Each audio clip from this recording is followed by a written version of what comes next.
Então, a substância cloreto de potássio tem um coeficiente de solubilidade igual a 34 gramas de cloreto de potássio estão dissolvidas em 100 gramas de água na temperatura de 20 graus Celsius. Interpretando melhor essa expressão, simplesmente, a substância cloreto de potássio, na temperatura de 20 graus Celsius, tem 34 gramas dissolvidas em 100 gramas de água. Ok? Então, na temperatura de 20 graus Celsius, existe 34 gramas de cloreto de potássio dissolvidas em 100 gramas de água. Simplesmente, essa é a interpretação do coeficiente de solubilidade. Então, com base no coeficiente de solubilidade, nós podemos classificar soluções em insaturada, saturada ou supersaturada. Então, tomando como exemplo o coeficiente de solubilidade do cloreto de potássio na temperatura de 20 graus Celsius, vamos analisar o primeiro caso, solução insaturada. A quantidade de soluto, o que acontece? Você vai ter aí uma solução em que a quantidade de soluto é menor do que a quantidade de soluto do coeficiente de solubilidade em determinada temperatura. Então, vou dar um exemplo. O coeficiente de solubilidade do cloreto de potássio é 34 gramas de soluto por 100 gramas de água. E se eu colocar, ao invés de 34, apenas 20 gramas? Então, note que a quantidade de soluto agora é menor do que a quantidade de soluto do coeficiente de solubilidade. Então, nesse caso aqui, essas 20 gramas, elas estão totalmente dissolvidas em 100 gramas de água. É isso que a gente chama de solução insaturada. Note que você tem sempre que ter o referencial. Você sempre tem que saber em função de qual substância. Em função do coeficiente de solubilidade de qual substância, tá? Então, com base no coeficiente de solubilidade de cloreto de potássio, eu sei que com 20 gramas dele, né, é um valor bem menor do que o limite permitido, que é 34. Então, nesse caso, a substância está diluída, está muito diluída. Tem muito mais solvente do que soluto. E o que seria uma solução saturada? Nesse caso, a quantidade de soluto é igual à quantidade de soluto do coeficiente de solubilidade em determinada temperatura. Então, agora eu não tenho 20, eu tenho 34. Ou seja, para essa substância, eu tenho agora 34 gramas por 100 gramas de água. Isso aqui coincidiu com o coeficiente de solubilidade.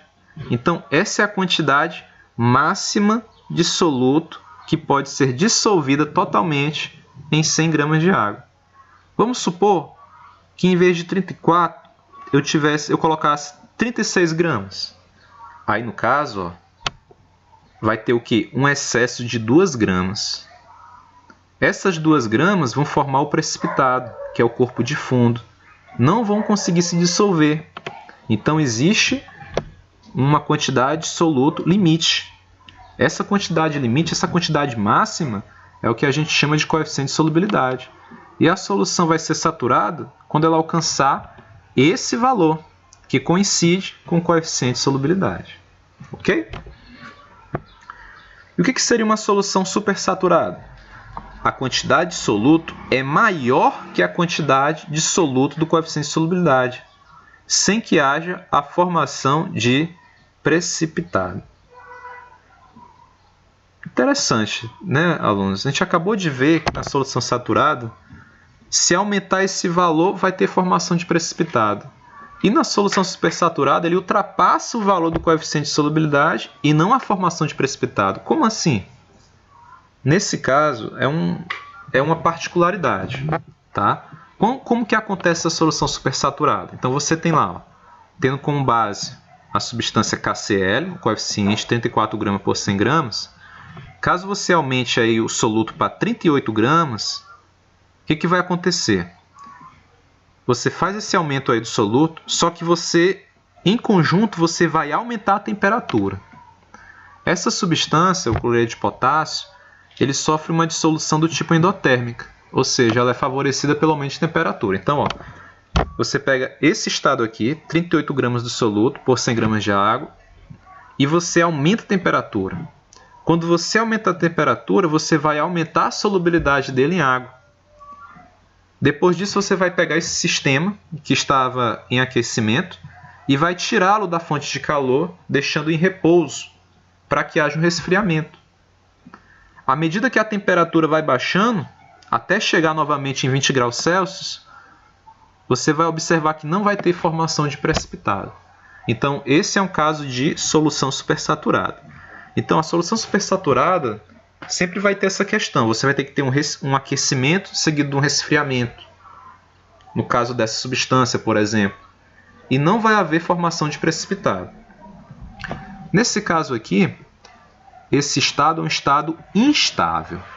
Qualquer movimentação no sistema, adição de mais soluto, imediatamente, instantaneamente, vai ocorrer a formação novamente desse precipitado aí, desse soluto em excesso.